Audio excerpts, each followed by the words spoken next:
Wednesday, March 16th, 2023. It is 3:15 p.m. and I would like to call this 3 o'clock meeting of the Senate Elections Committee to order. And I believe we have a quorum present. Today we are hearing Senate File 1362, which is the committee's election policy omnibus bill. Senator Carlson, would you like to begin your presentation? Thank you, Madam Chair. Senate File 1362 is the Omnibus Elections Policy Bill, and we have a delete all amendment that I'd like to offer.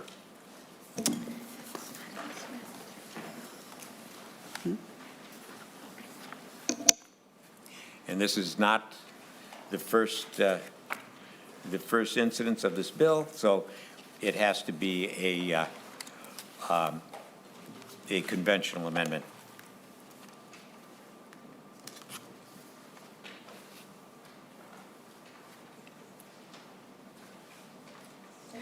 Okay, so I'm sorry, Senator Carlson. So you are bringing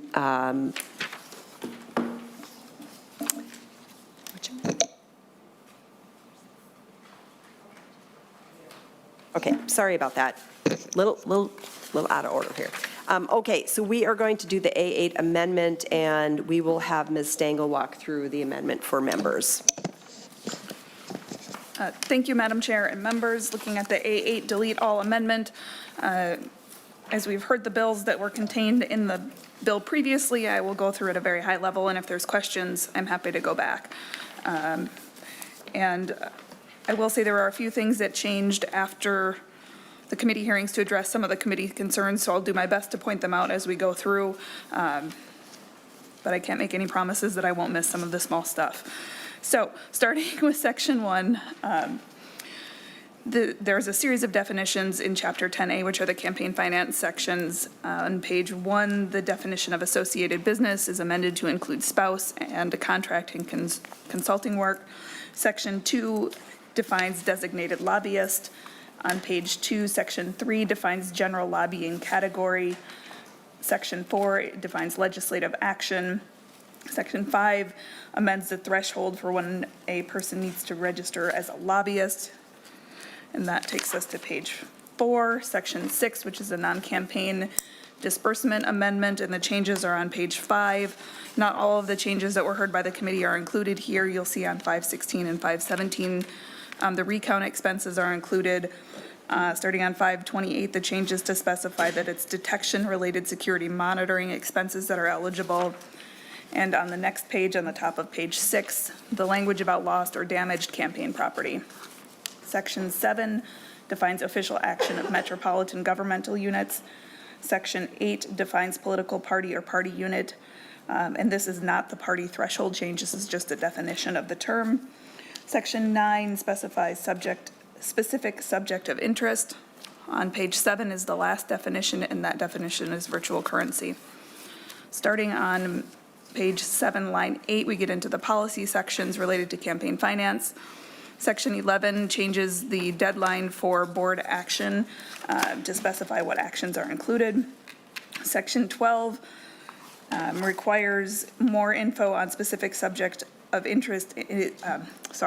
When the board requests more information on a specific subject of interest, that is treated as a change or correction in the same manner as other changes or corrections. On page 9, section 13, there are some changes to the lobbyist registration form.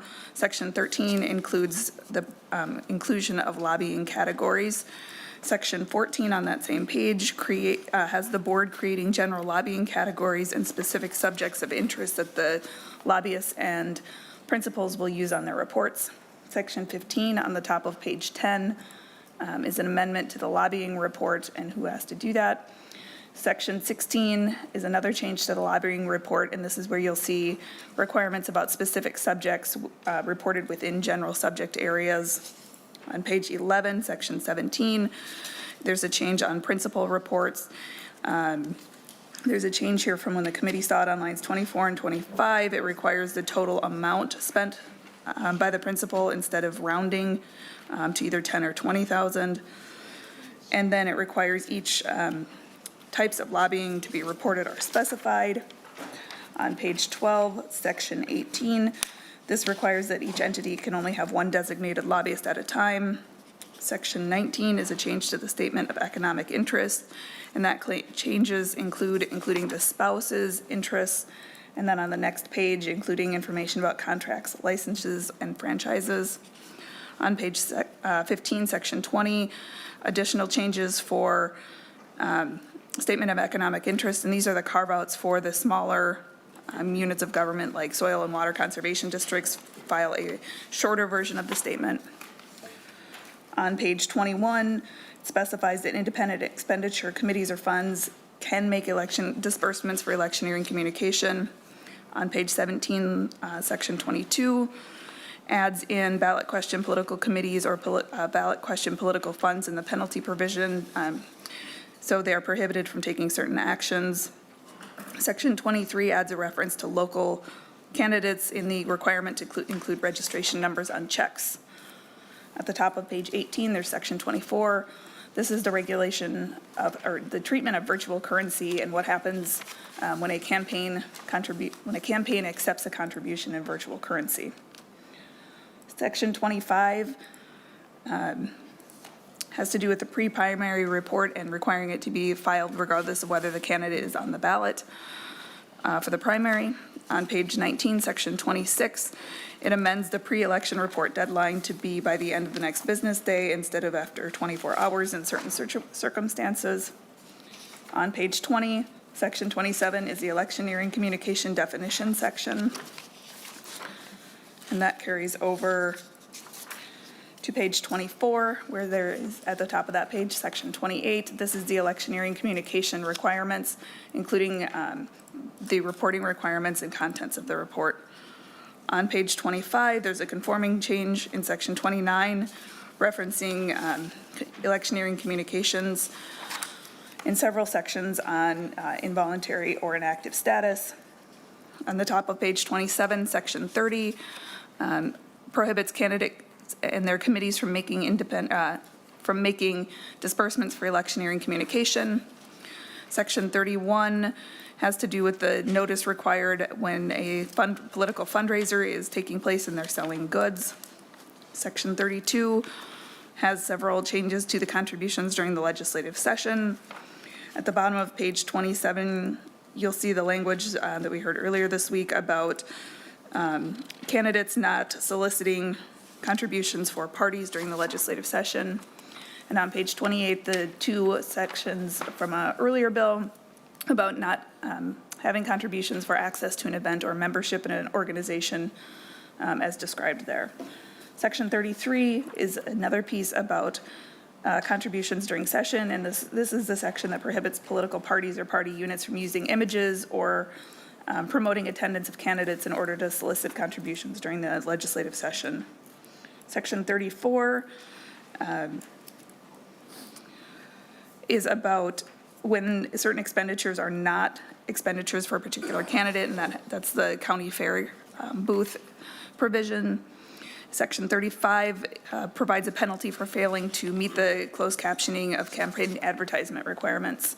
And then the repealer is two definitions of designated lobbyist and specific disbursement categories that are in rules. They're now being moved into statutes, so the rule provisions are being repealed. Article 2, starting on page 30, is the election policy article. Section 1 is the provision that allows the Secretary of State to mail a ballot to a safe-at-home participant. On page 31, section 2 is a student housing list provision relating to voter registration. Section 3 allows the Secretary of State to let third parties connect to the online voter registration system. On page 32, section 4, it's updating the definition of residential facility. On page 34, section 5 allows additional proofs of residence for student voters. On page 35 are the first of several of the sections changing reside to maintains residence. Section 7 is another maintains residence section. Section 8 on the top of page 36 changes some terminology related to incomplete registration and updates that language. On page 37, section 9 is a maintains residency section. On page 39, section 10, this is a new section sort of related to the bill that was passed earlier relating to people having their civil rights restored. This amends the report from the court administrator and the Department of Corrections, so that now they only report to the Secretary of State on people that are incarcerated instead of on felony status. And on section 11 on the top of page 40 is a similar change to reports. On the bottom of page 40, section 12, is a student voting provision that requires notice about voter registration. On page 41, section 13 is another voter information for students provision. This is the one where schools are required to maintain information on their websites. On page 42, section 14 is the section on pre-election day challenges, setting up the process to make those challenges and resolve those challenges. Section 4, on page 44, section 15 is the electronic signature authority. On page 45, section 16 is the provision that says the governor only appears on caucus ballots in the year the governor is up for election. Section 17 is the series of the changes to the names of, technical changes to the names of absentee ballots. Sections 18 and 19 on page 46 are also envelope name changes. Section 20 on page 47 requires absentee ballots to be returned by 8 p.m. on election day instead of 3. And a similar change in section 21 saying ballots received after 8 are late. On page 48, section 22 has to do with delivering absentee ballots to veterans' home, battered women's shelters, and assisted living facilities. There's a slight change here. It's required to be done for veterans' homes, but it is optional for local governments to deliver ballots to battered women's shelters and assisted living facilities. Section 23 is another change from when it was in committee. It allows it to be done for 30 days before the election instead of the 45 that was in the earlier version and 20 days in current law. Section 24 is about agent delivery for health reasons and allows somebody to designate an agent until 8 p.m. on election day. Section 25 on page 49 is an envelope change. That takes us to page 51, section 26. And it strikes a provision about recording whether or not absentee voters have to be recorded on the roster. So the effect here is that after the close of business on the 7th day, people that cast absentee ballots will be updated on the roster or the supplemental roster report. Section 27 is a maintained residency change. Section 29 on 52 is an envelope change. Section 30 on 53 is an envelope change. Section 31 on 54 is an envelope change. Section 32 on 55 is a provision that allows emergency responders and voters with print disabilities to request ballots to be delivered by electronic transmission. Section 33 has to do with when a person can file multiple affidavits of candidacy, and this is a conforming change to a section coming up in a couple of sections.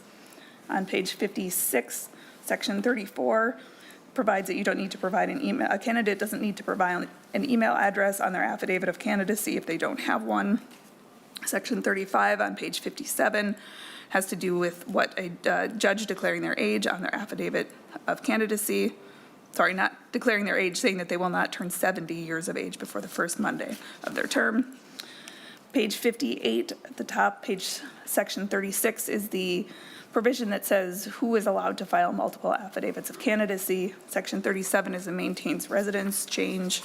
On page 59, section 38 specifies that vacancies in the statute on vacancies in partisan offices doesn't apply to candidates for federal office if there's a vacancy.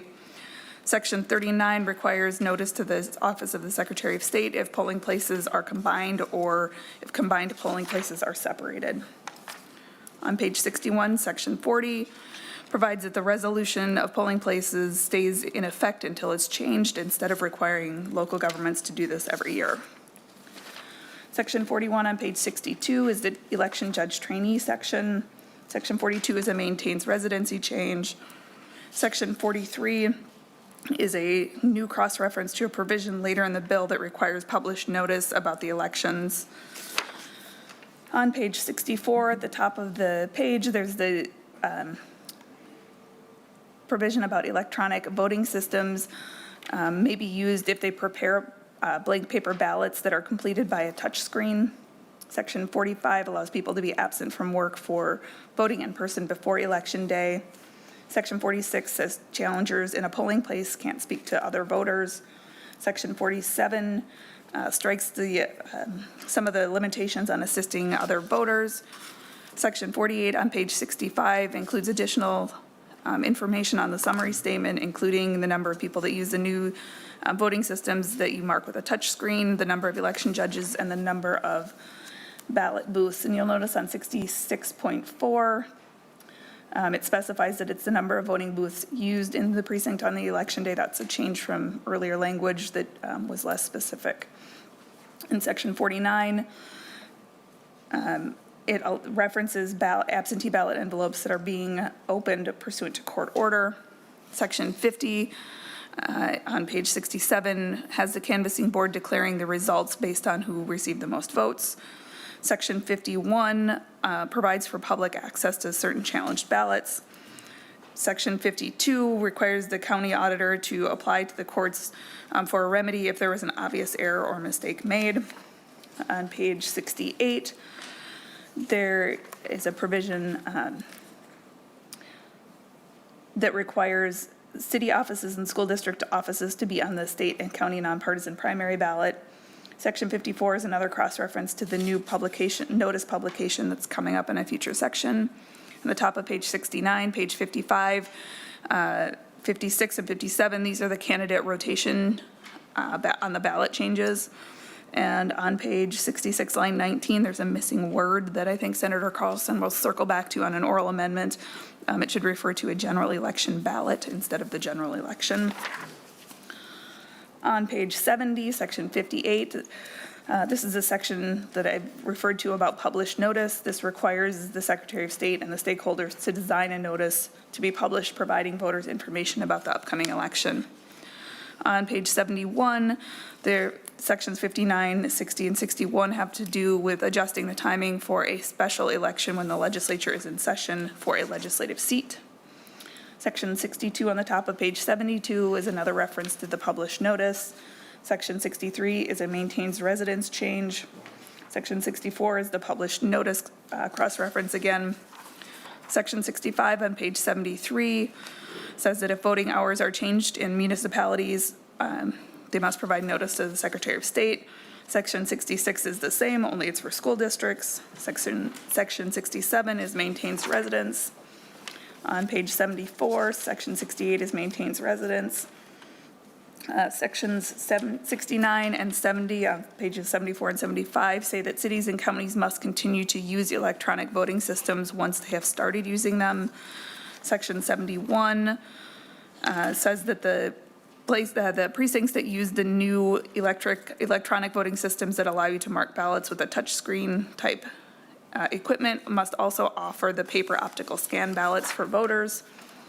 Section 72 on the top of page 76 is the electronic voting systems that provides additional descriptions of the equipment that make a marked paper ballot and what those must include, and specifies that using multiple forms of voting systems is not a violation of a person's right to vote in secret. Section 73 are the changes to the public accuracy testing, having it done 3 days before the equipment is used. Section 74 is the provision on cast vote records. On page 78, section 75 has to do with precincts that use multiple types of voting systems when there is a recount or post-election review. Election judges from that precinct can't participate if there are 10 or fewer voters that use one type of the system or the other. Section 76 says that write-in candidates can only be counted if the vote target is filled in. Section 77 allows the safe-at-home participants to participate in the presidential nomination primary. Section 78 is another published notice cross-reference. On page 80, there's the first of 3 or 4 sections about the national popular vote, and this has to do with the state canvassing board. Section 80 on page 81 is the agreement among the states to adopt to elect the president by national popular vote. And that goes to page 83 with section 81 with the conflict of laws provision relating to the national popular vote compact. Section 82 is it maintains residency change. At the top of 84, Section 83 is a technical change to refer to the proper subdivision. Section 84 allows people to enter a multi-unit residential building and knock on doors and talk to people. Section 85 on page 85 is a maintained residency change. Section 86 on the top of 86 is a maintained residency change. And the repealer repeals the statute that specifies who is able to participate in a party caucus. Thank you, Ms. Stengel. So we are going to move next to have Senator Carlson present and comment on his bill, and then we have several testifiers, and we'll take testimony next. Thank you, Madam Chair. Let me ask, do I need to withdraw the A8 while we discuss the introduction and have our testimony? That's fine. It's okay the way it is. Okay. Thank you, Madam Chair. This is the Elections Policy Omnibus Bill, and I think you know now how extensive it is. It's a big bill. It has a lot of good things in it. I'm proud to carry this compilation of policy-only provisions that we've heard in committee this session. It protects and expands the freedom to vote, helping seniors, working Minnesotans, families with children, individuals with disabilities, and any individual who might require flexibility on Election Day to cast their ballot in the way that works best for them. The bill shines a light on money in politics and influence at the Capitol, requiring greater disclosure from lobbyists, candidates, elected officials, and those doing electioneering.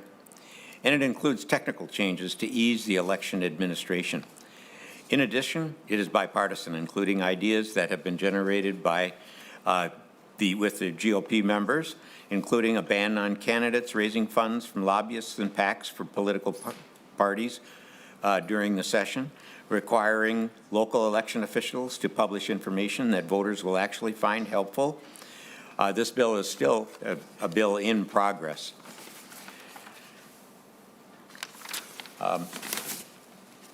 I look forward to continuing to work with members on both sides of the aisle on it. At this point, we'll move to our testimony. We have Secretary of State Steve Simon. Thank you, Senator Carlson, and Secretary of State Simon, if you can join us at the table and state your name for the record and go ahead and make your presentation.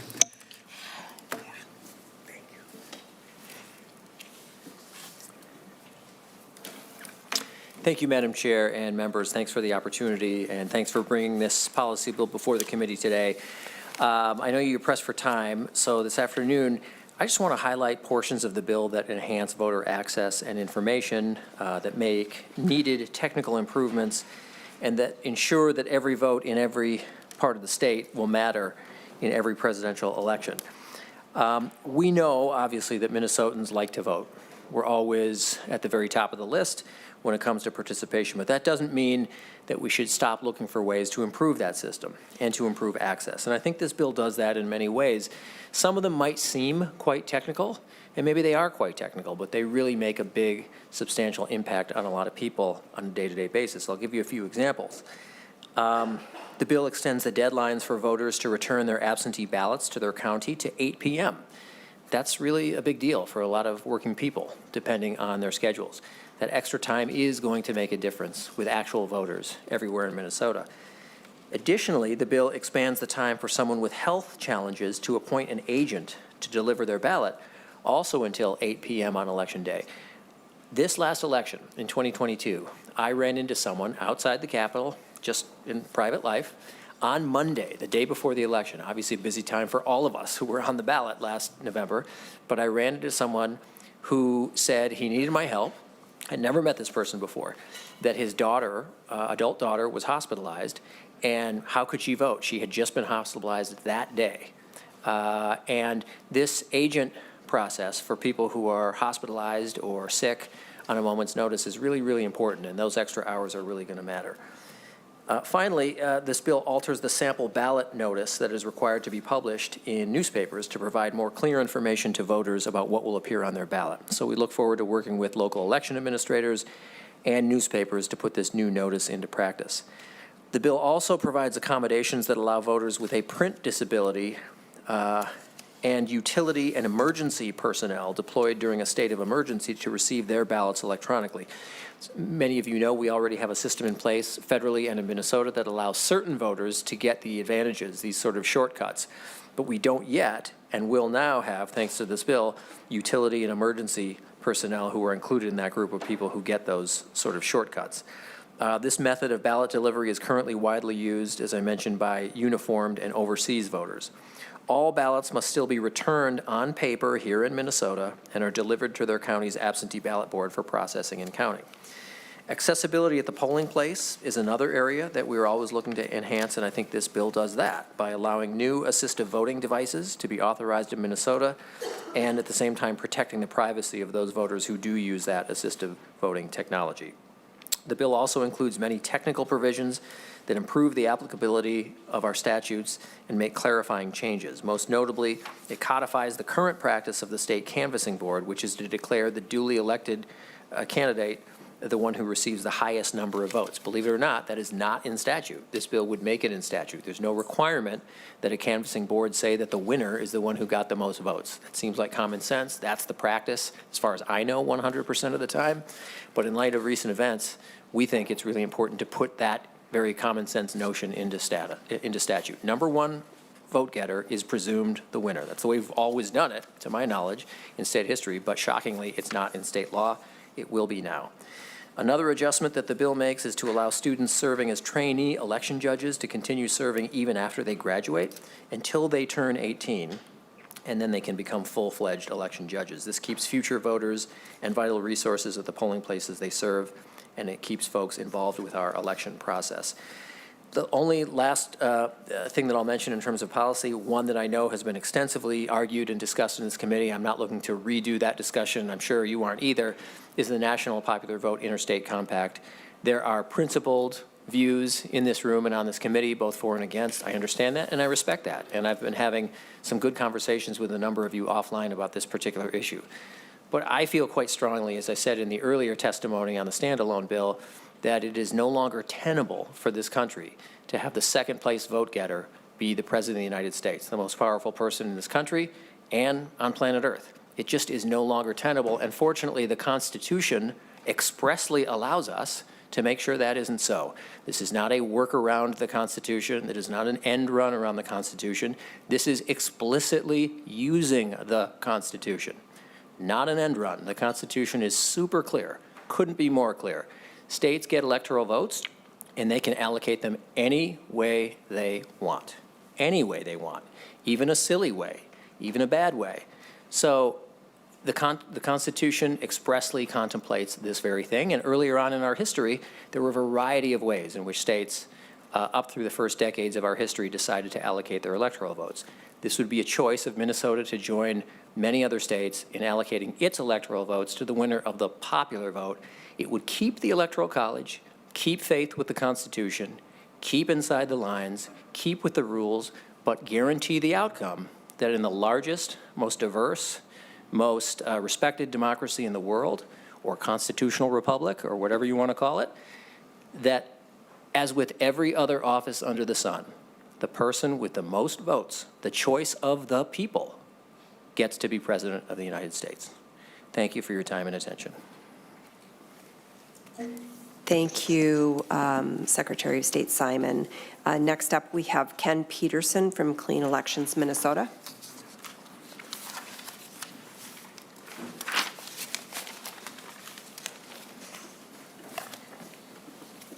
Please state your name for the record and go ahead with your testimony. Madam Chair, members, my name is Ken Peterson. I'm a board member of the nonprofit, nonpartisan group Clean Elections Minnesota, and I'm here to urge your support for Senate File 1362.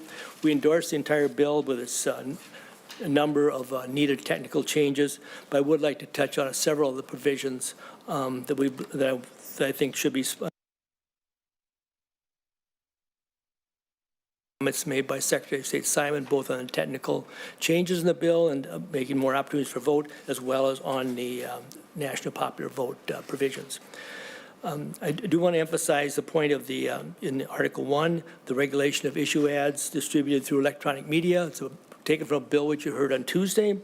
While expenditures for ads expressly advocate for candidates are required to be reported, issue ads, as you know, are not. Even though they're not required in Minnesota, even though they are required on the federal level.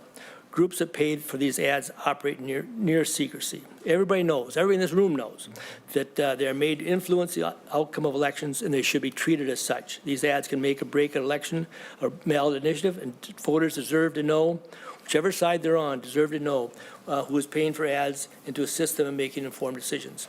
Another provision I want to talk about just for a second is a provision in Article 2, and that's on setting out procedures for challenging a registered voter's eligibility. In Minnesota is not qualified to do so. Nobody. We shouldn't allow it. And this, for the first time, this section is enacted. A citizen who knows of a potential illegal voter, you think your neighbor is registered to vote and shouldn't be, then you would have a clear process for challenging the ability to vote, and election officials for the first time would have clear guidelines on how to handle these challenges. We think this is very important.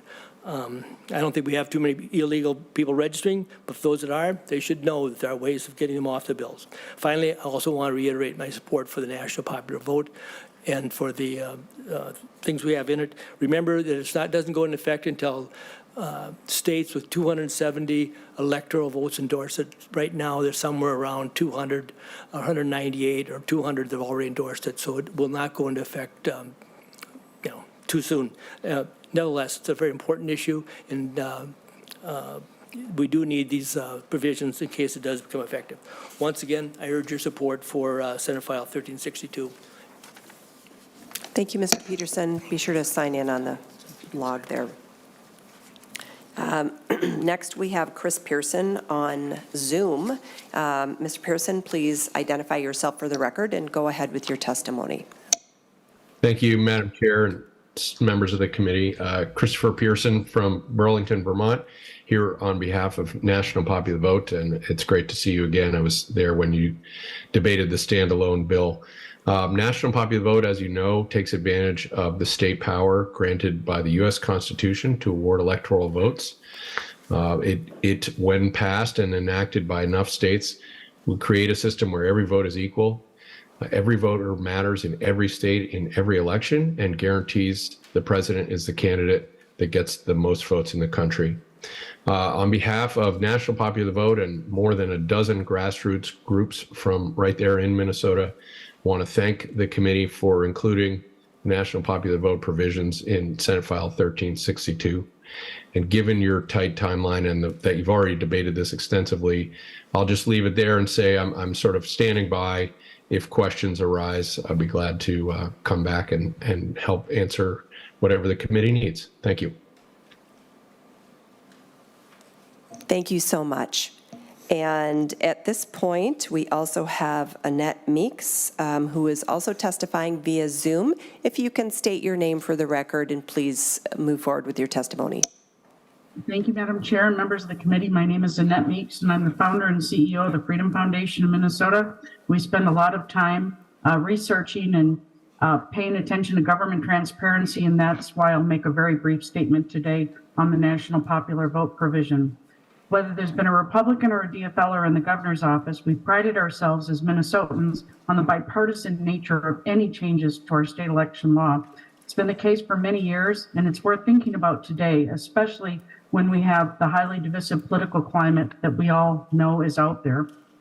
I fear that by Minnesota joining the National Popular Vote Compact and what has thus far been a rather partisan agreement between 15 states to change how we select our president and vice president, it will not reflect the bipartisan agreement that's guided our state election law so well for many decades.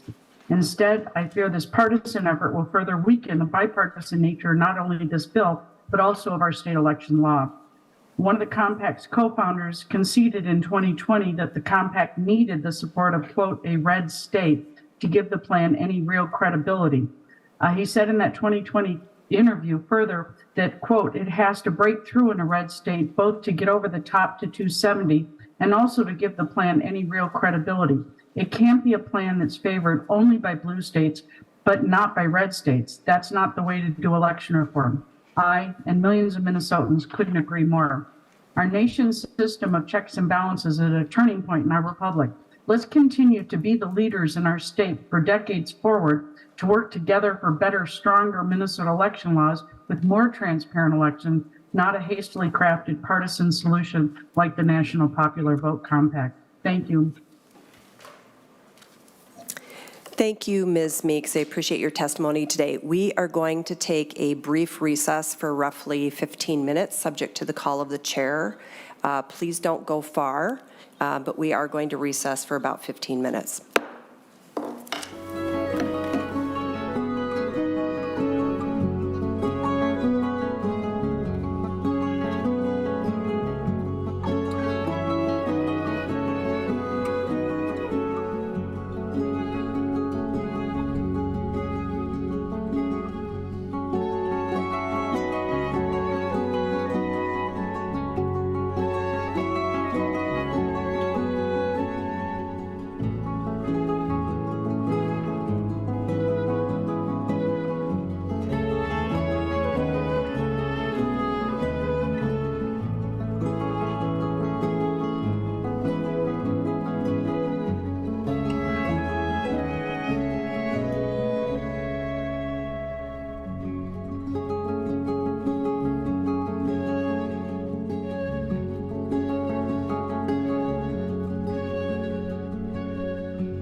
We are going to resume our committee.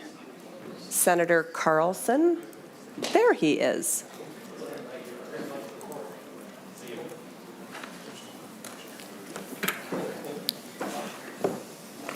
Thank you, Madam Chair. Ready? Thank you, everyone. We are resuming discussion and presentation of the Omnibus bill today. Senator Carlson, you had your A8 amendment. Would you like to bring that at this time? Yes, I would like to repeat my motion of the A8 amendment to Senate File 1362. All right, and since this is not the first hearing on this bill, the A8 amendment is not an author's amendment, but we have already done the walkthrough of the amendment, so we will bypass that. All those in favor of the amendment, say aye. Aye. Opposed? No. I believe the ayes have it.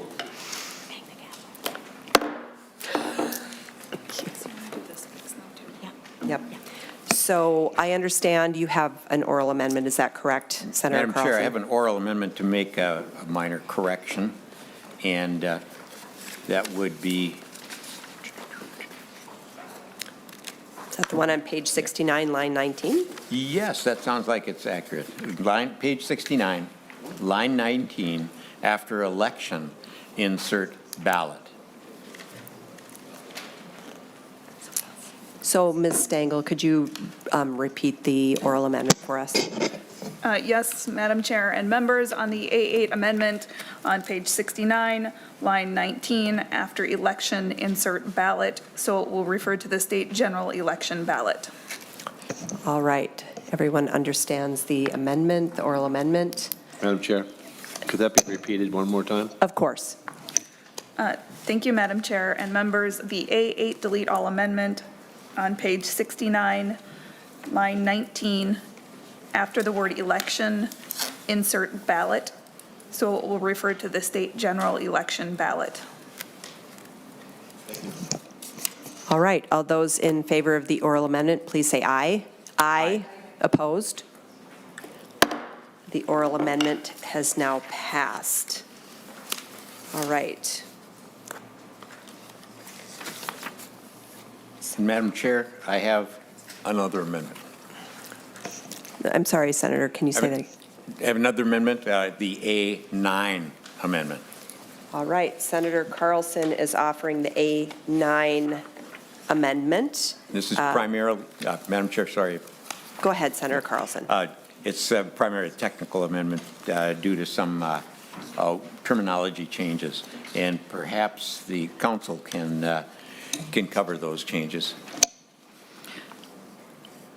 Madam Chair and members, during the engrossing process of a previous version of this, the reviser pointed out that the phrase facility providing assisted living services governed by Chapter 144G is no longer correct. That was changed a few years ago, so it should properly refer to assisted living facilities licensed under Chapter 144G. So this just makes those changes throughout the chapter. It's not a substantive change, it's a technical change to the language. All right. All those in favor of the A9 amendment, please say aye. Aye. Opposed? All right. The A9 amendment has been adopted. All right. We have had our testifiers in the presentation of the bill and the adoption of the A8 as amended. Are there any other amendments? You can thumb wrestle for it. Senator Port, would you like to offer your amendment? Thank you, Madam Chair. And Senator Carlson, we had talked about this before. I'd offer the A10, please. I guess get it out to members. All right. Senator Port offers the A10 amendment. Senator Port, would you like to describe the amendment? Yes, thank you, Madam Chair. This is a conversation that we had earlier, members, when we were hearing bills about candidates for office being able to keep their addresses private if they had a reasonable fear. I would like to offer that this is the appropriate bill for that, and Chair Carlson, I hope you consider that a friendly amendment. Thank you, Senator Port. Senator Carlson, is this a friendly amendment? Yes, Madam Chair, we had discussed this before, and I regard it as a friendly amendment and support the aye votes for it. Thank you. Is there any discussion on the amendment? Senator Limmer. Thank you, Madam Chair. Senator Port, could you describe the amendment for us? Senator Port. Thank you, Madam Chair. This includes into the affidavit for filing, or after the affidavit of filing for office, where your residency requirement still has to be satisfied. You still have to live in the area, and that is checkable.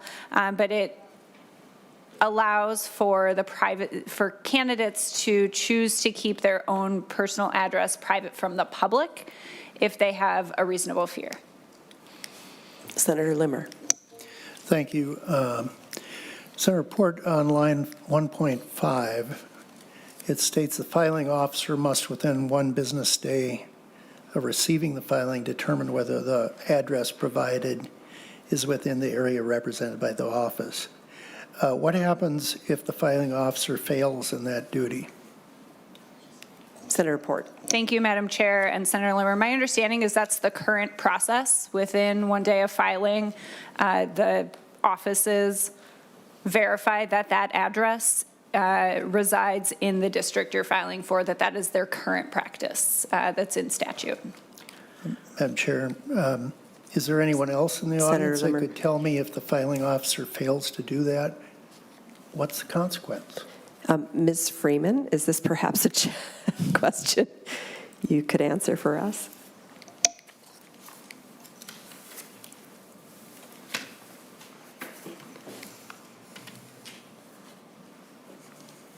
Thank you, Madam Chair and members. Nicole Freeman, Office of the Secretary of State. I'm wondering if Senator Limmer, if you could repeat your question just so I make sure I catch the whole. Madam Chair. Senator Limmer. Ms. Freeman, do you have the A10 amendment in front of you? You could follow along. All right. On line 1.5, it makes reference to subparagraph C or subsentence. The filing officer must, within 1 business day, determine whether the address of the candidate is within the area represented by the office or district they're seeking. What happens if the filing officer fails to do that within 1 day? What happens? Ms. Freeman. Thank you, Madam Chair and members. I don't know the answer to that off the top of my head. Currently, there isn't a requirement for them to complete this check unless it's requested by a voter or another candidate. And so I know that this would be a new requirement of a filing officer. Okay, so Madam Chair. Senator Limmer, actually, Ms. Stengel might be able to answer your question, if that's all right. All right. Thank you, Madam Chair and members. I think this would be my guess, and Ms. Freeman, I'd appreciate if you think I'm wrong to let me know. If you look on page 56 and 57 of the bill, you'll see the underlying statute, and I'm looking at the top of page 57, and it says, a determination made by a filing officer under this paragraph is subject to judicial review under 204B44. That's the errors and omission petition. Okay. So I would think that if a judicial officer didn't make the determination, that person requesting it could bring an errors and omission petition under 204B44. That would probably be the remedy. Senator Limmer. And we would hope that there'd be enough time for the judiciary to respond before the name goes on a ballot, correct? Anybody? Ms. Freeman. Thank you, Madam Chair. I don't want to hypothesize how much time a court remedy might take, but I do agree with Ms. Stengel in that that would be the remedy. Senator Port. Thank you, Madam Chair, and Senator Limmer. To that point, it doesn't change the filing deadline, so the filing deadline would still be in May, and the election wouldn't be until the end of the year or until November, earlier, I guess, for a primary, but it would seem like there are at least months in there. Any other questions or discussion on the amendment? Senator Barr. Thank you, Madam Chair. Ms. Freeman, we've talked about some of this stuff a couple of times before. This whole section just says that the physical address that they put on the on their candidacy request for filing form is within the district. Doesn't say you live there. I could own the house there. I could have a mailing address there. Whatever it is, I could own a business there. All this says is the address I put on is within the district. It doesn't have anything to do with residency. There's no verification of residency. Is that still true? Ms. Freeman. Madam Chair, Senator Barr, yes, that is what they would be verifying, that the address is within the district they're filing for. Thank you. Any further discussion? All right, members, we're looking at the A10 amendment. All those in favor of the amendment say aye. Aye. Opposed? The amendment passes. All right, Senator Matthews, I believe you had your hand up next. Thank you, Madam Chair. I have two amendments. I will first offer the A12 amendment. Okay, if we can pass out the A12 amendment, please.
All right, Senator Matthews, can you speak to your amendment for us, please? Yes, thank you, Madam Chair. This amendment removes the references to elected members' spouses being required to report their individual real property, securities, licenses, and stuff they have ownership of.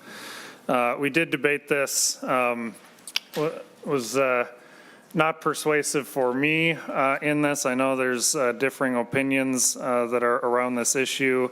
I still think that this should take more time to consider before adding this requirement on spouses in addition to the candidates.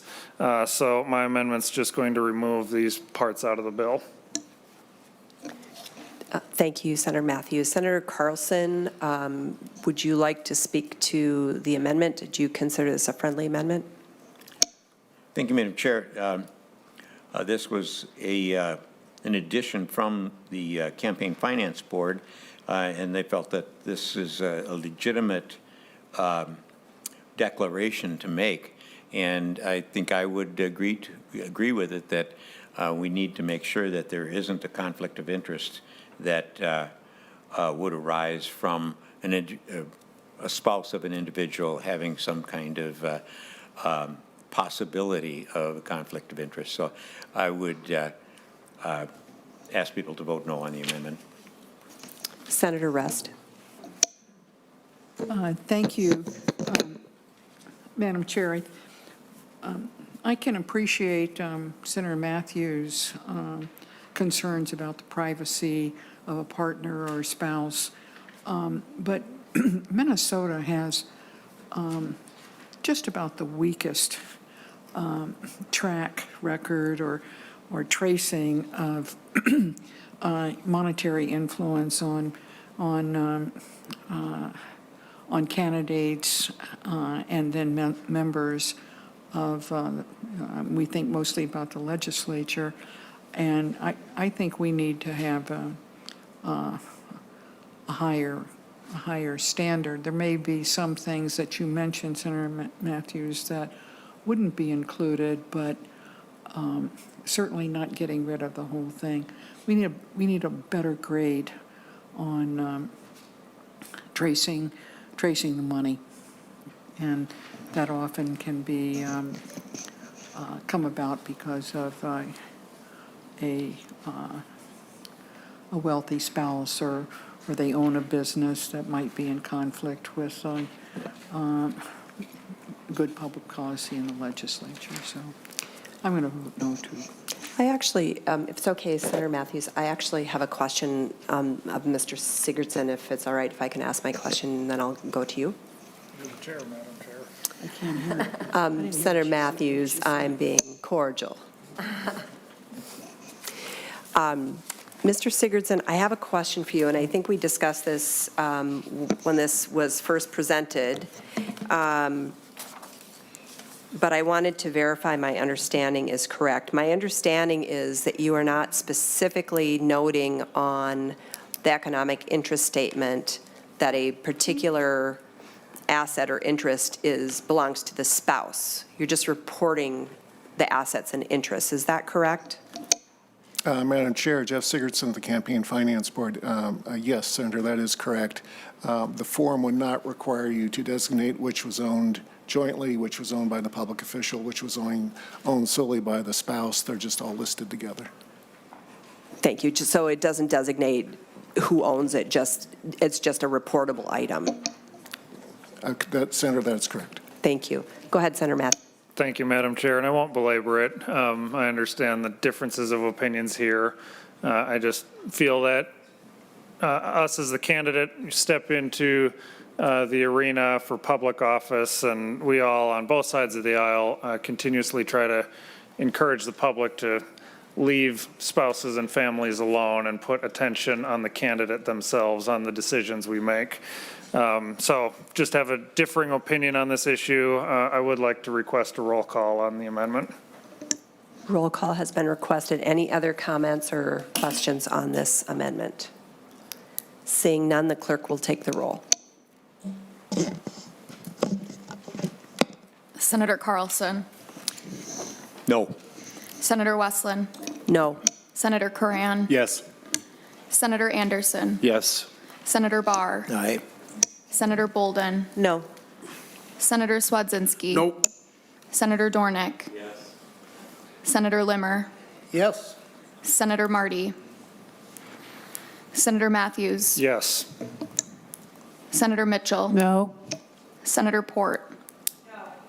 Senator Rest.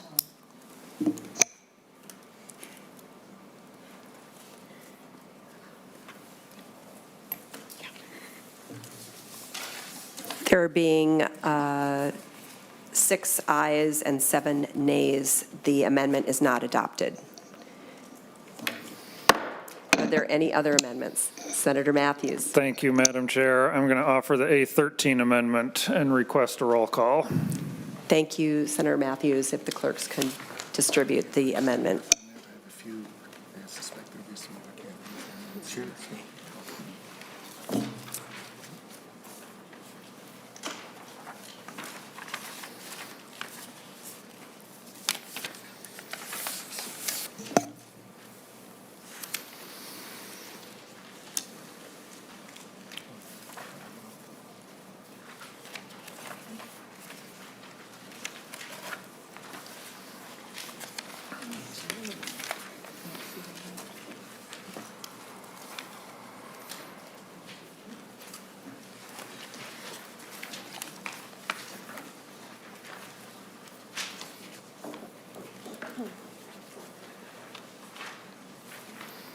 All right, I believe everyone has a copy. Senator Matthews, can you explain your amendment for us? Yes, thank you, Madam Chair. Very simple amendment. This deletes the national popular vote sections from the bill.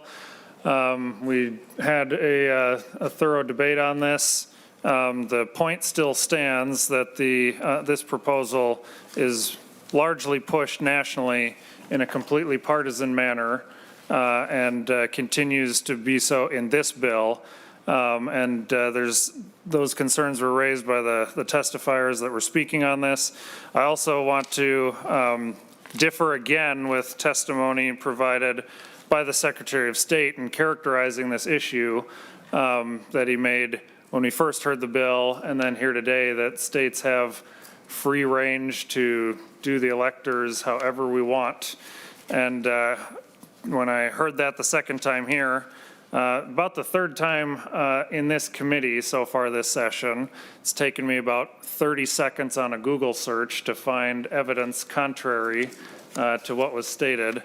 Found Supreme Court cases and things that have shared where there are limits. And there's a case that's out there that delineated a number of options of that stated states could do it this way or this way or this way, and listed out a number of ways that a state could conceivably choose to do with their electors. And with that long list, notably absent from the list was making the decision in this court's suggestion, and it wasn't a requirement, but it was the suggestion of examples from the Supreme Court. Absent from the list was stating basing your electors off of the national vote. So point that out again. I know that we've got differing opinions on this. I'm in firm opposition to the national popular vote sector. The state has limitations that are on it. This compact, I believe, is on shaky constitutional grounds. If it hits the 270 threshold, it likely will be challenged. And if we base it based on how states have their majorities set, we set ourselves up for the potential of the compact is over 270 one election and under 270 the next election, and it could waffle back and forth depending on how the majorities in states change over time. So I've said again, if national popular vote should be done the right way, it should be through a constitutional amendment and go through that process to our federal constitution. So I oppose the compact and would urge members to support my amendment to pull it from the bill.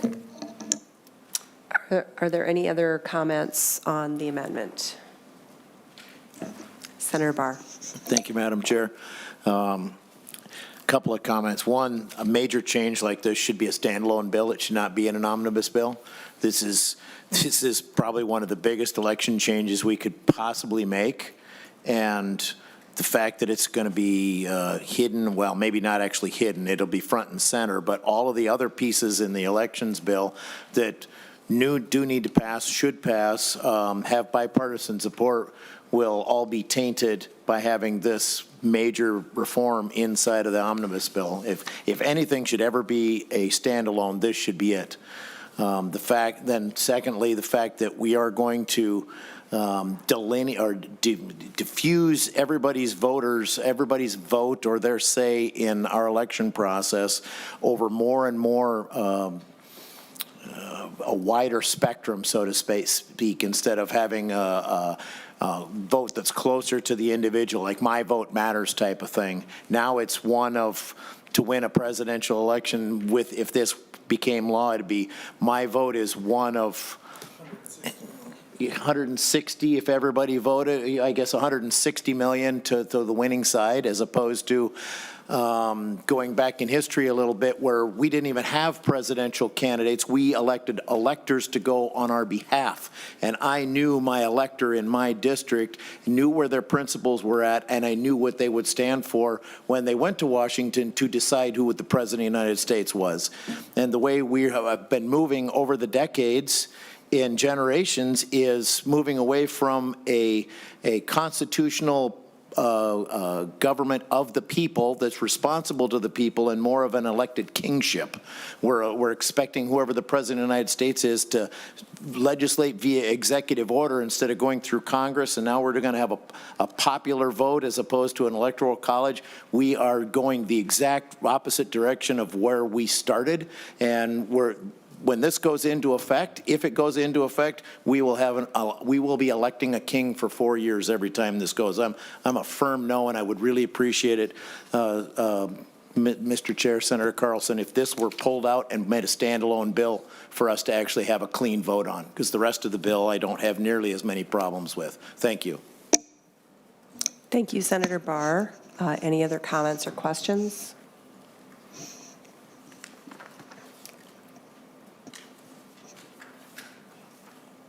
All right.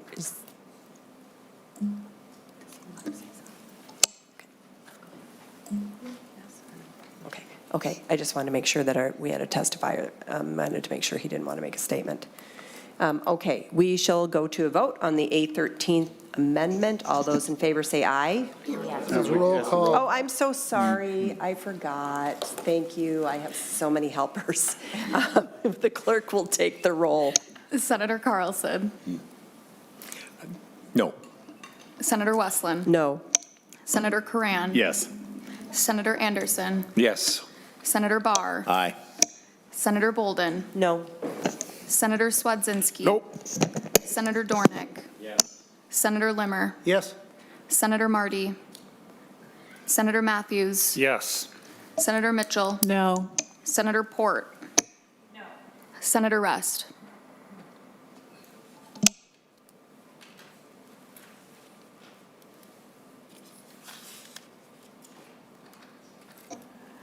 Thank you. There being 6 ayes and 7 nays, the amendment is not adopted. Are there any further amendments on the bill? Madam Chair. Oh, sorry. Senator Cran. Madam Chair, I'd request the roll call on the final bill, on the final vote. And then I do have I'd like to move the A11 amendment. Thank you. The clerks will pass out the A11 amendment.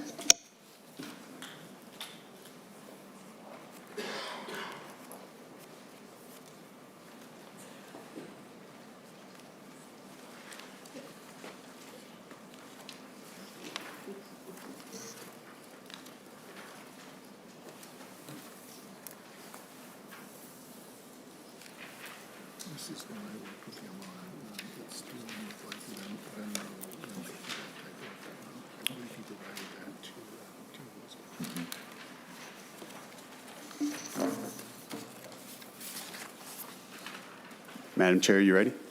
I think everyone has a copy All right. or will momentarily. Senator Cran, can you explain your amendment? Thank you, Madam Chair. So based on our previous conversations, when we were I forget which day it was, we talked about cash apps or those types of electronic person-to-person payment applications.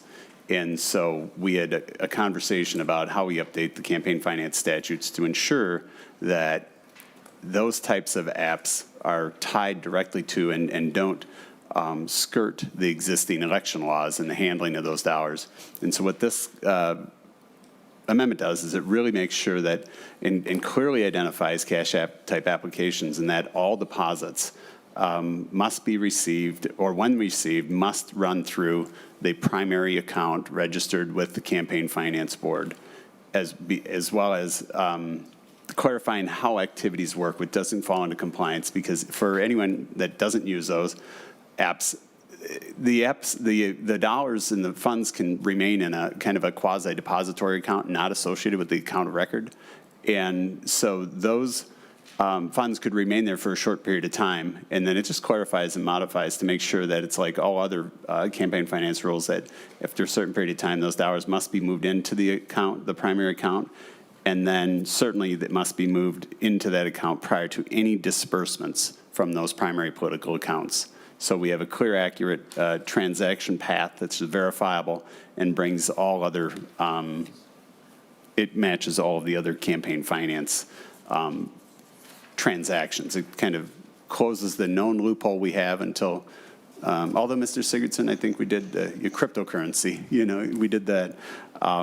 But that's what it does. And so just make sure that these funds must be moved through the primary account and all disbursements and come out or are coming out of the primary account. So that's what the amendment does. And Mr. Sigurdsson had seen it as well as worked with Ms. Frazier, and we assembled that. Okay, so Senator Carlson, you've had an opportunity to hear the explanation of the amendment. Would you like to speak to the amendment? Let us know if this is a friendly amendment or what your position is on it. Thank you, Mr. Chair. And thank you, Senator Cran. We did discuss this before, and I think you caught something that was very important for us to make sure that we handled, and I appreciate your willingness to work with the with campaign finance and also with our committee administrator to get this correct, and I find it to be a friendly amendment. It's very important. So Senator Cran, did you ask for a roll call, given that he's saying? I did not. Okay, since it's a friendly amendment, our Senator Rest would like to speak to this. Actually, there's seldom anything that's really a friendly amendment. They all have to be voted on. How much, Senator Coran, I know we had that conversation before, but how much of a problem is this amendment, how much of a problem is this amendment trying to solve currently, and/or is it anticipating, more or less reckless behavior in the future? So is this going on right now, or how much, and what's the magnitude of people, candidates holding contributions in a mobile account of some sort before they deposit it in their bank account? Senator Cran. Thank you, Madam Chair and Senator Rest. So, yes, we had issues currently.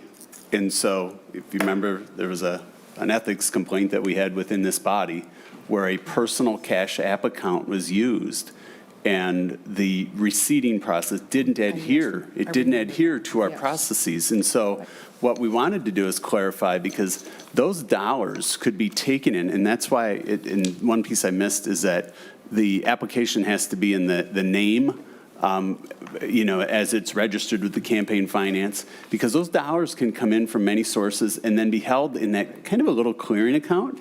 And you can take, basically, it's an electronic version of cash person to person. Yeah. And you could take in and subvert the election laws very easily, or the campaign finance laws very easily. And then I think it's just good policy, much like the cryptocurrency modification or modernization, that it really provides clarity on those types of apps as they become more prevalent and used within the campaigns. And it's a great way to take small dollar donors, but just to make sure that the identity of it and the application is tied to a primary campaign account. That's what it does. Yeah. Thank you, Madam Chair and Senator Coran. I recall now the case and why it was controversial, and I appreciate your further explanation. Any other comments or questions regarding the amendment? All right. All those in favor of the amendment say aye. Aye. Opposed?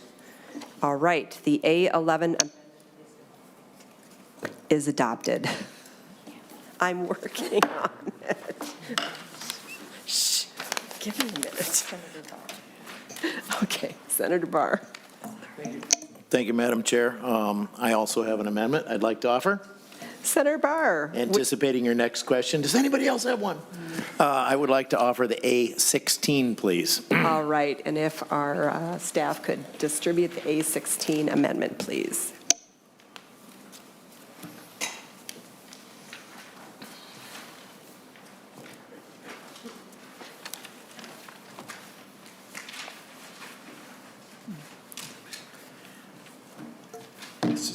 This is still Thursday.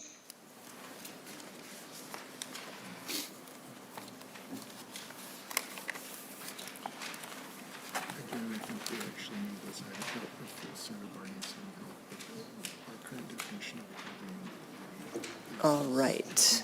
Senator Barr. Oh. Okay. Do you want to go ahead and explain your amendment?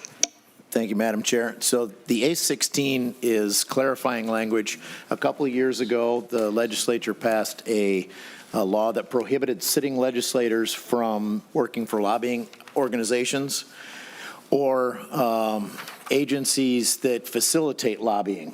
third-party vendors, so to speak, for taking a company and hiring a lobbyist on the company's behalf, a clearinghouse of state legislatures. And as Mr. Sigurdson had testified earlier in committee, there was some ambiguity in the language. We want to make sure that IT staff, janitorial staff, things like that would not be caught up in this law that was passed. And this clarifies it, just says anybody whose duties include working directly, providing the services as the in-between between the company and the actual state lobbyist. So this makes sure that we do not sweep up everybody under the sun at that company. And I would hope this would be considered a friendly amendment. Thank you, Senator Barr. Senator Carlson, would you like to? Madam Chair, this has been discussed already, and I do regard it as a friendly amendment. So I encourage a yes vote. Thank you. Any questions or comments? All right. All those in favor of adopting the A16 amendment, say aye. Aye. Aye. Opposed? The A16 is adopted. Any other amendments? Any other amendments? I thought you were raising your hand. All right. So I think at this point, we are now on the A8 as it has been amended in committee today. Any further discussion on the final bill? Madam Chair. Senator Cran. Thank you, Madam Chair. Senator Carlson, on page 12, line 23, or I'm sorry, it's starting at line 24, it looks like new language was inserted after line 24. The report must provide the date that the advertising was purchased, the name and address of the vendor, description of the advertising purchase, and any specific subjects of interest addressed by the advertisement. I don't believe that was language that was in the bill prior.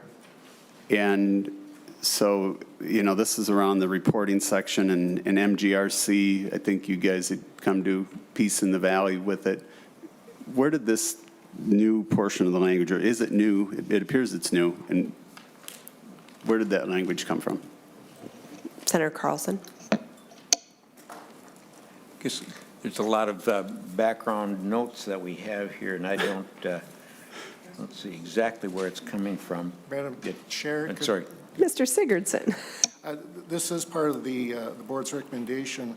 Senator Cran, this is not new language, sir. This was included in the information that we want from the principal on there, on the grassroots lobbying expenditures. So it's not new language. Madam Chair. Senator Cran. Mr. Sigurdson, so that was the MGRC and everybody was okay with that, neutral? Okay. Yes, sir. Thank you. Any other questions or comments regarding the final bill?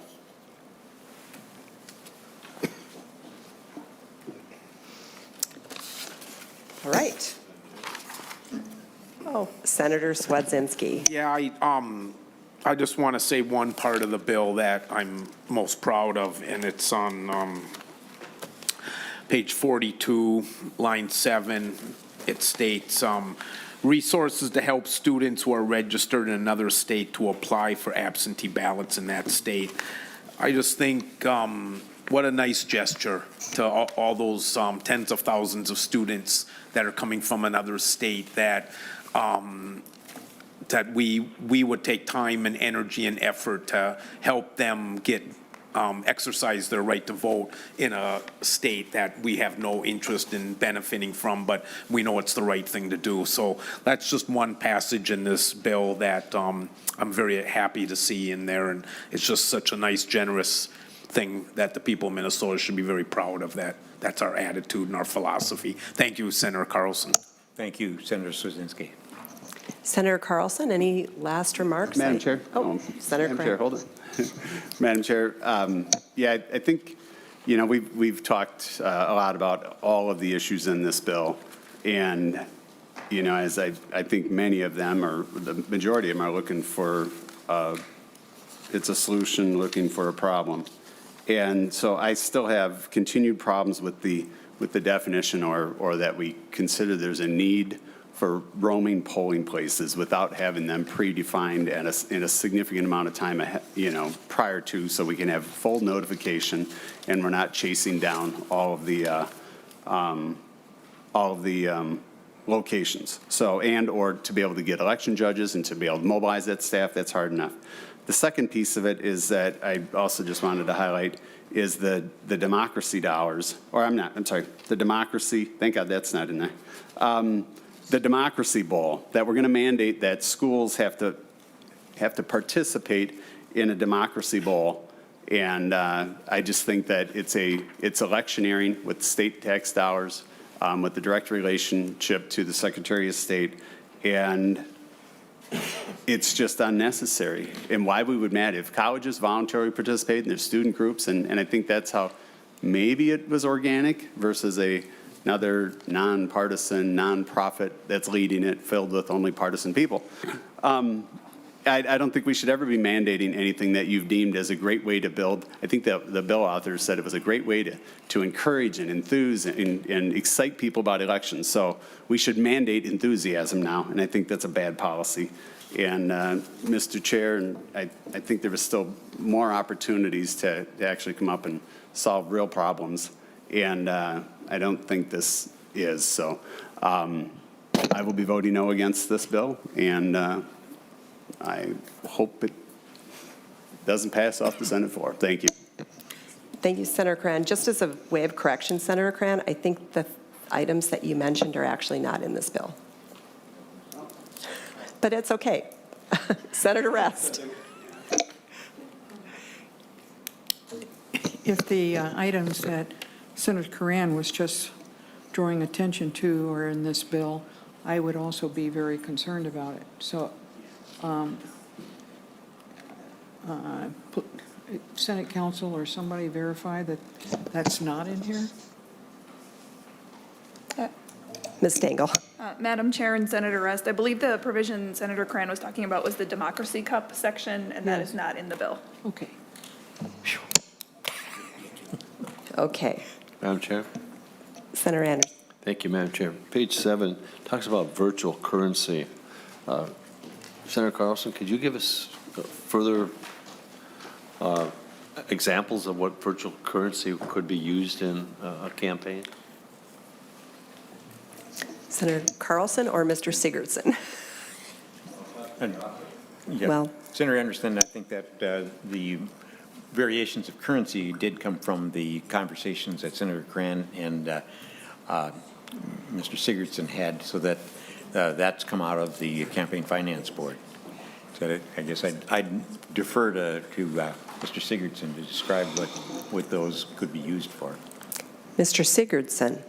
Madam Chair, Senator Anderson, I mean, literally things like Bitcoin, I can't go through too many of the variations of cyber currency that's out there because that's simply not something I've been involved with personally, but all of those sort of Bitcoin type currencies which are not based on any U.S. or not based on the U.S. government or in any government, and which use, but which nonetheless can be used and converted to U.S. currency is what we're trying to make sure that we have a handle on in terms of the way in which it's, again, converted to U.S. currency, placed in the appropriate committee account, and then used from the committee account for expenditures. So, Madam Chair. Senator Anderson. Mr. Sigurdson, is Bitcoin the only one? Mr. Sigurdson. Madam Chair, Senator Anderson, no, sir, it's not. I'm sorry. I know there's something called Dogecoin. Anything that falls under that sort of that definition, which we believe will cover anything that's a non-physical form of money, electronic form, and not as a physical form of money that's not issued by a government, we believe is broad enough to cover any of those types of currencies, regardless of the specific name that it goes under. So, Madam Chair. Senator Anderson. Mr. Sigurdson, is virtual currency recognized by the federal government? Mr. Sigurdson. Madam Chair, Senator Anderson, virtual currency is recognized to the extent that the U.S. Treasury is involved and provides a process to convert virtual currency to U.S. currency. They do provide, and we, And there is additional language that was added here to ensure that the virtual currency has to go through one of those type of U.S. Treasury recognized entities to make sure that there is information on who the who the virtual currency is actually from, and then it's again converted into U.S. currency. That facility has to be based in the United States and be registered with the U.S. Treasury. So, Madam Chair. Senator Anderson. Mr. Sigurdson, virtual currency is not recognized today in Minnesota as far as for campaign purposes. Mr. Sigurdson. Madam Chair, Senator Harrison, no, sir, it is. We believe that you can receive a contribution through virtual currency. Staff's advice, frankly, was that, because we've been asked this question over the last couple of, certainly over 2022, if a committee could receive a virtual currency contribution and not seeing a prohibition and believing that it was vaguely like an in-kind contribution, we said yes, but our advice was to immediately convert it into U.S. currency so that you could avoid the issue of variations and the volatility of the value of virtual currency may not cause a problem that way if you almost immediately convert into U.S. currency. This is basically putting into the statute so that, frankly, staff isn't making something up or trying to be creative in resolving a problem. We believe it's an issue that will become more common. It's already occurred, and we want the legislature to provide guidance here in statute saying, okay, you can receive the currency, you can receive the Bitcoin, but now this is the process to make sure that it's put into an account for the committees so that, if necessary, we could audit it and we can keep track of that contribution. So, Madam Chair. Senator Anderson. You just mentioned the volatility of virtual currency or Bitcoin. If you receive Bitcoin at a certain value and say that value at the end of a campaign has gone down, does that have any effect then on the campaign as far as what you received it as you reported it back to campaign finance at this value and now it's at this value, or vice versa? Mr. Sigurdson. Madam Chair, Senator Harrison, yes, the additional language that's being added here basically provides that you have to convert it being bit currency into U.S. currency within 5 business days, and that's to try to limit the amount of volatility. It further provides that if you experience a loss during that 5 days, that you count that as an expenditure so that your bank balance works. And if there's a gain, if it goes up by $50 or whatever, that's counted as miscellaneous income so that you're not looking at creating artificially a violation of the contribution limit. So, sometimes this makes more sense if I give an example. If somebody gives you a $1,000 bit currency contribution, that's the maximum contribution your committee can accept. If before you convert it within that 5 days, it's now worth $1,100, we don't believe that that was the intent of the contributor. We don't believe that the committee accepted a contribution that was over the limit. It just went up basically by itself. So we're saying that you convert it to U.S. currency, you count it as a $1,000 contribution from that individual, and the remaining $100 that it increased in value, you record as miscellaneous income, which does not count as a contribution and which does not create a violation for the committee. Senator Anderson. Thank you. Any other questions? Senator Carlson, I'll give you the last word, and we'll ask you to renew your motion. Thank you, Madam Chair. There are a lot of initiatives that are included in this bill. And even though some of them might be, not totally what everyone wants, the overall effect is that it is a very strong bill. It's a good bill for expanding our democracy and protecting our democracy, and I'm proud to support it. And I hope we can all get a green vote, and when it goes to the floor, get further support for it. So thank you, Madam Chair. And with that, I move Senate File 362. And I believe we are going to the floor. The floor. To the floor. Okay, to the floor. Thank you. Madam Chair. As amended. As amended, yes. I'm going to repeat the motion just to make sure we're all clear. So Senator Carlson moves that Senate File 1362 as amended be recommended to pass and sent to the floor. A roll call vote has been requested, so the clerk will take the roll. Madam Chair. Yes, Senator Limmer. I move to amend the motion. Okay. Since the A11 amendment was passed and included, on lines 2.5 of that amendment makes reference to penalties. Person who violates is subject to a civil penalty as well as a gross misdemeanor. And as a result, this bill should go to the Judiciary Committee rather than to the floor. Senator Limmer, this was discussed with the chair of the Judiciary Committee, and he indicated that they did not need to see the bill again. Okay. Madam Chair, I'll withdraw my amendment, or my motion. Thank you, Senator Limmer. All right, the clerk will take the roll. Senator Carlson. Aye. Senator Westland. Aye. Senator Karan. Senator Anderson. No. Senator Barr. No. Senator Bolden. Aye. Senator Swedzinski. Yep. Senator Dornick. No. Senator Limmer. Nope. Senator Marty. Senator Matthews. No. Senator Mitchell. Yes. Senator Port. Yes. Senator Rest. Yes. Senator Karan.